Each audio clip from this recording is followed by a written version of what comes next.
Tim Hughes here. I'm the CEO and co-founder of DLA Knight. I've got DC Palter with me today, and we're going to be talking about how to get your startup funded. It's one of those questions that I think that always seems to be on people's lips, and there seems to be lots of discussion about it. But I've got DC, who is a real VC. And he's going to explain about how we're going to how you can get your startup funded. So the other thing we're going to talk about towards the back end is that DC has a book, a novel, called To Kill a Unicorn, and I've read it. I've got I had a soft copy of it, but so I printed out a page. It's really good, and we're going to talk about that in the last 5 minutes of the chat. But first and foremost, DC, where can people find you? Well, right here in my tea house, but online, virtually. LinkedIn is a good place, DC Palter. I also have a blog where I put up all of my articles about startups and how to get funded at pitchingangels.com. And I've been to your blog, and it is a fantastic resource. If you want to know about putting a pitch deck together, how to get funding, it's a place to go. It's a real destination. Thank you. So, DC, thank you so much for coming on, and thanks for having me. I'm really honored to be here. How do we get how do I get funding from my startup? Okay, so everybody thinks funding is I put together a pitch deck, I reach out to some angels on LinkedIn, I send them a deck, and they send you a check. And unfortunately, that is a bit of a myth. So there's a few different ways to do it. And I'm sorry, I'm going to go into a little bit of detail here, but no, we need it. There's a few different tracks, and everybody thinks venture capital, angel investors. Angel investors are small, a type of venture capital. That is not the only way to do it. And in most cases, that's not the best way to do it. So I spend my life in venture capital as an angel investor, and I'll come back to that because I know that that's what everybody wants to hear about, of like, how can I find investors? But let me start with, if you can do it without investors, you're better off. Right. So what's called bootstrapping, isn't it?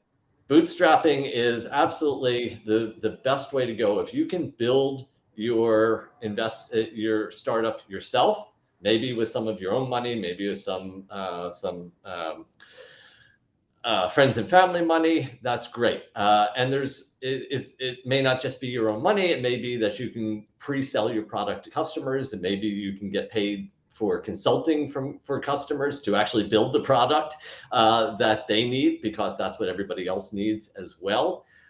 There's also grants out there. If you're in the US, we have a program called SBIR, which billions of dollars are out there for startups, particularly in things like medical technologies or climate technologies, or anything. You have anything that the military can use for any reason whatsoever, there's plenty of money to help fund that. And that, you get $1 million, $1.25 million, you can get up to a couple $1 million that way in a few tranches. So there are ways of building the business without having to go to outside of your own network of investors. And if you go that route, what you want to build is a profitable business, because you're not going to have, SoftBank coming in and giving you $1 billion to get you to your $10 billion size. You're going to have to do it yourself. So you take that few $100,000, you build your product, you use that, you start getting some customers. Use that to build it up, and the idea is to get to a space where the company is profitable. And then you can decide how much of that you want to pay yourself and how much of that you want to invest in continuing to grow the business. And this is the way most small businesses, or even medium and sometimes even large businesses, are formed.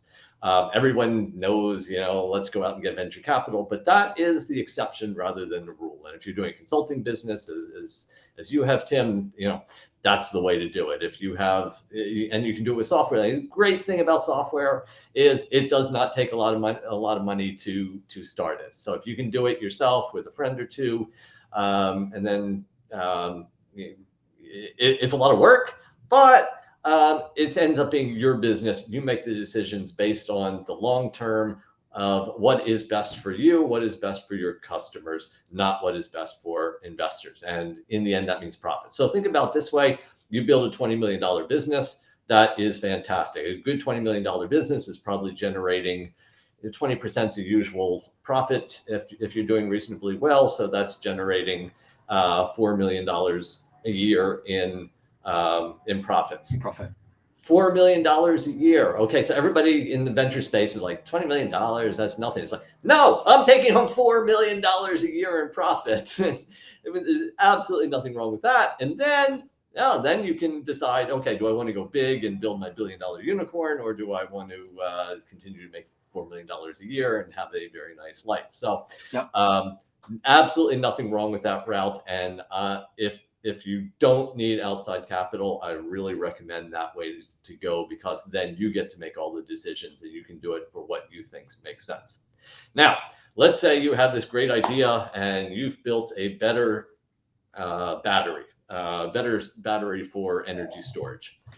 This could change the world. This could be worth billions of dollars, but it's going to take you $10 million to get through all the research stage. It's probably going to take you close to $100 million to build the factories before you can actually start building quantity. You're not going to do that in your garage, and you may have parents that have some money, but they're probably not going to give you $10 million.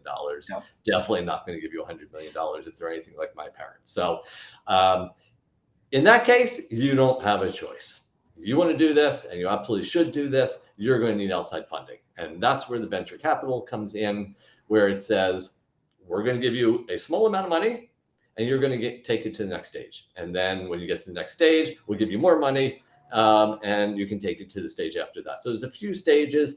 In the beginning, you do need to get to the point where you can prove that it's viable. That will often be, again, SBIR grants. They're wonderful, or whatever. And so in terms of that, would normally be called seed funding, wouldn't it? Which is where you're in effect building a minimum viable product. So the technical term seed funding tends to be used nowadays for the first round of actual investors. But the original term meaning seed funding is, yes, that's my seed to build my product. So a little confusion over what that means. But one way or another, you're going to need a little bit of money, and it's probably not going to come from big VCs. That you will need to get to the stage where then you have something. So you basically have an idea, and you have an Right. idea, and what you're trying to do is work out whether the idea is viable. Yes. And then you need to get it to MVP because, or at least to have, if it's a hard tech thing, then you need to get like enough research in to prove that it's actually going to work, because nobody wants to invest in an idea. Yeah. Everybody thinks their ideas are worth billions. Your idea is worth zero. Sorry. Bursting some bubbles there. Zero. Ideas are worth nothing. Execution is worth everything. Come to me with a minimum viable product, prove that it works, show me that the customers are excited about it. Then you have something that investors can put money into as with a valuation associated with it. So you have the stage first. You want to get to your MVP. It's going to take some amount of money, whether it's research grants or your own friends and family, or kind of bootstrapping to that stage. Then you can take it usually to angel investors and small VCs and say, okay, I've proven it works. Now I need money to actually expand it, get it out to the market. And then once you've done that, you have a bit of revenue, you've proven that it works, you can go off to the bigger VCs and get a big, like $5 million or $10 million at that time. So it's a long process. It's a painful process. Everyone's going to be like, well, why should we invest in you? And you have to have a good answer for that. And the good answer is not just, well, I have a great idea or I have a great product. The answer needs to be, why is this a great investment? Because everybody thinks, I've got this great idea. I've got this great product. I'm brilliant, or I've got a brilliant team. Okay, that's a good start. But what is an investor after? The investor is after a return. They want to make money out of it. So, SBIR grants, they want to save the world. That's great. That's about building something that's important. For investors, it is about showing that this is going to be a good investment for them. And how is it going to be a good investment? It means you're going to get you're going to grow exponentially to like hundreds of millions of dollars in a very short period, like 5 to 7 years. And then somebody is going to come along and buy the company, or you'll do an IPO for billions. And then that original investment is going to be worth a lot. So the pitch, everyone thinks the pitch is, let me just, I've got this great idea. Let me show you how great idea it is and how important it is. It's like, no, that's the beginning, but the goal is to show why, well, a good product translates into a good business, which then translates into a good investment. And that's the story of the pitch, is getting the investor to say, wow, that's that 1 out of 100 investment that's going to make me a lot of money, so I want to be involved in this. So that needs to be kind of the story behind the pitch deck, not I got a great product, but I have the best investment you're ever going to see. Right. So I went on a long time, but I think that's 10, 15, 20 years of wisdom distilled down into like. I think it's fantastic, DC. I think it's, I remember back in 2019, my business partner and I, we came out to San Francisco. Mm-hmm. And it was amazing, the atmosphere there. You go into a coffee shop and there was always someone pitching something. Everyone's pitching. Everyone's sitting there writing pitch decks. Everyone's sending it out. Yeah. And someone said we had this meeting out there, and someone said, you could come here and you could pitch flying pink elephants. Yes.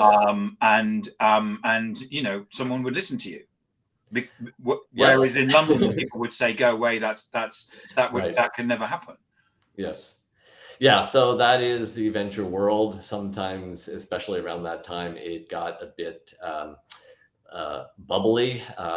There were investments in things that were absolutely absurd. There was there was some amount of fraud, as we know from Theranos. So there's been a bit of a pullback, but the idea is still there, that if you have a great idea and you can grow it exponentially, then the odds of success are small, but the returns are so huge that it really makes sense to invest in.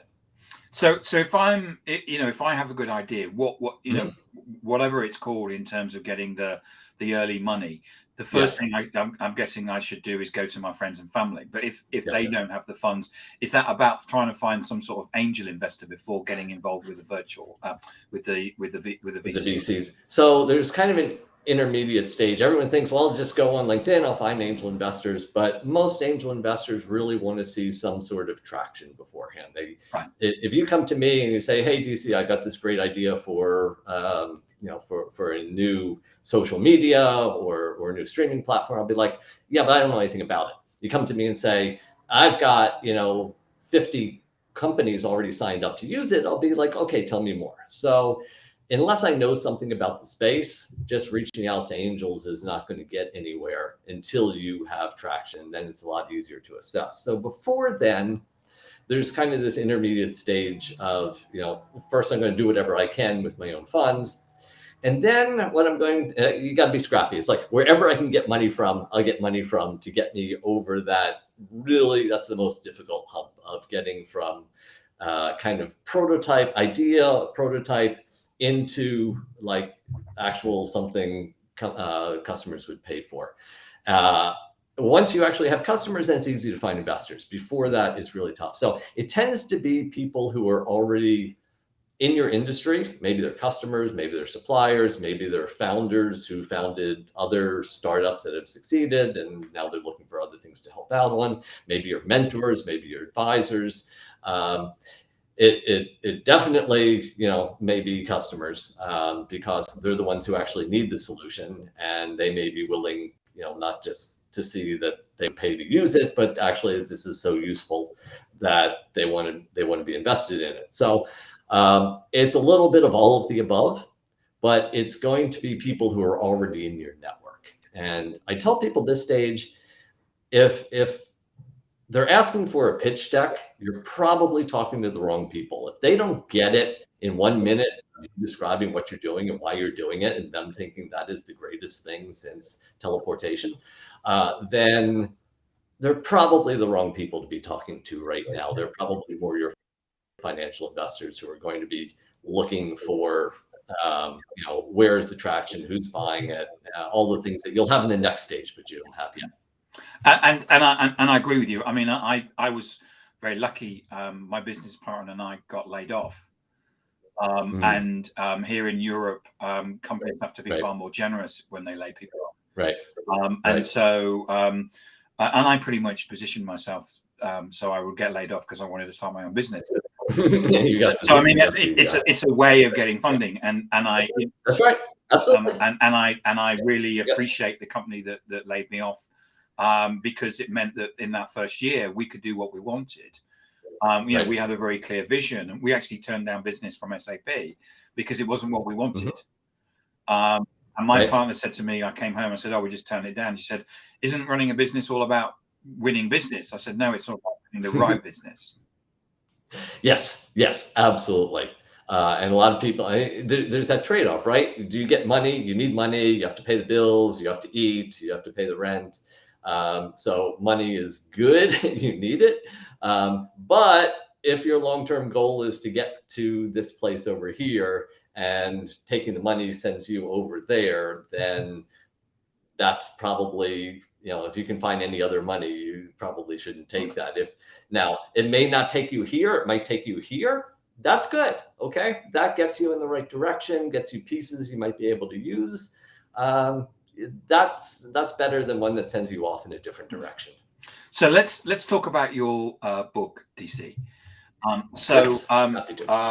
got, because I got a soft copy, I've got printed out page. Yes. Here's the paperback. I rarely read novels. So I read lots of business books, but I rarely read novels.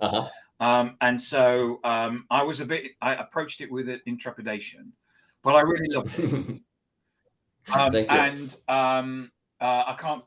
So if people have read Bad Blood, which is about the Theranos, then it's kind of a bit like that. I don't want to put any spoilers out there, but it's a great story, and I really enjoyed it. So, what was your inspiration behind it? So it's a bunch of different things. One of them was Theranos. And what happened was I was writing, and so I've been in Silicon Valley for a long time. I sat down to write a novel. What am I going to write about? I'm going to write about a startup and some crazy things going on. And I ended up with this startup that was fraudulent. And I was trying to figure out, how are they actually going to pull this off? Why wouldn't people get it? And then I read Bad Blood. It's like, that's how she pulled it off. Okay. So I used some of that. The book was half written when the Theranos story broke, but I used pieces of that.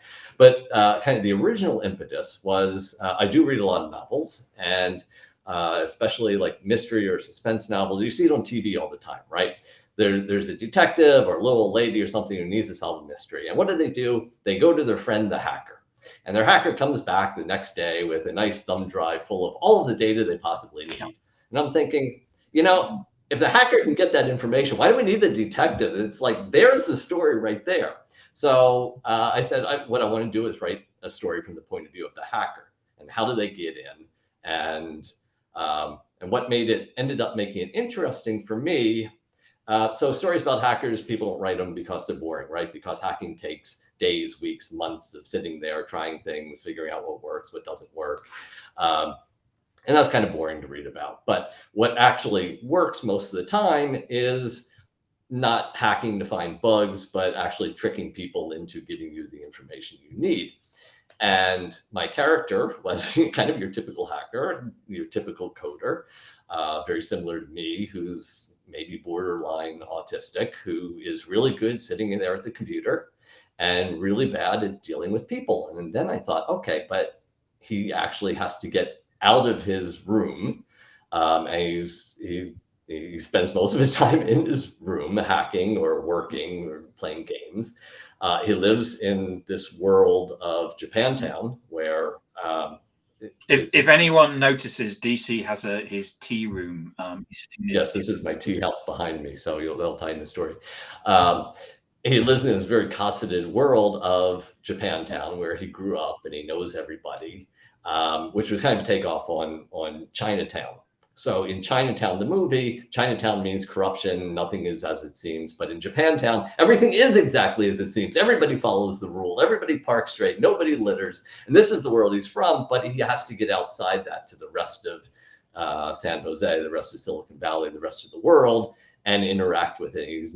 He's the worst detective ever because he can't relate to people. And so that ended up being the story that I wrote about, of his personal difficulties in solving this crime and figuring out what was going on inside the startup, because he's actually really bad at dealing with people. And you actually take us through waves of different emotion. At the end, there was a tear in my eye.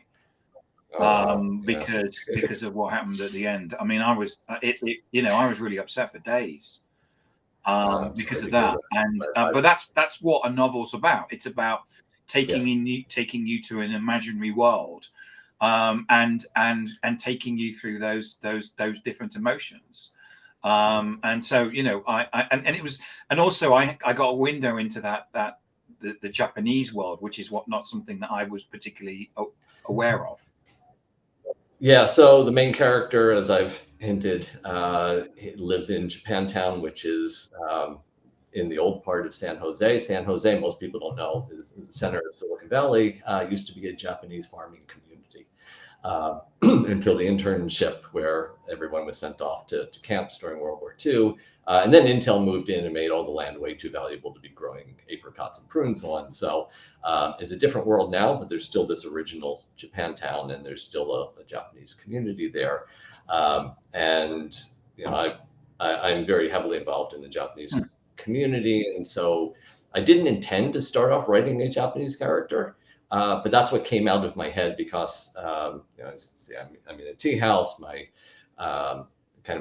I've spent a lot of time in Japan. My life, it revolves around Japanese culture, and my first job was because I spoke Japanese, and I teach Japanese, wrote a book about Japanese.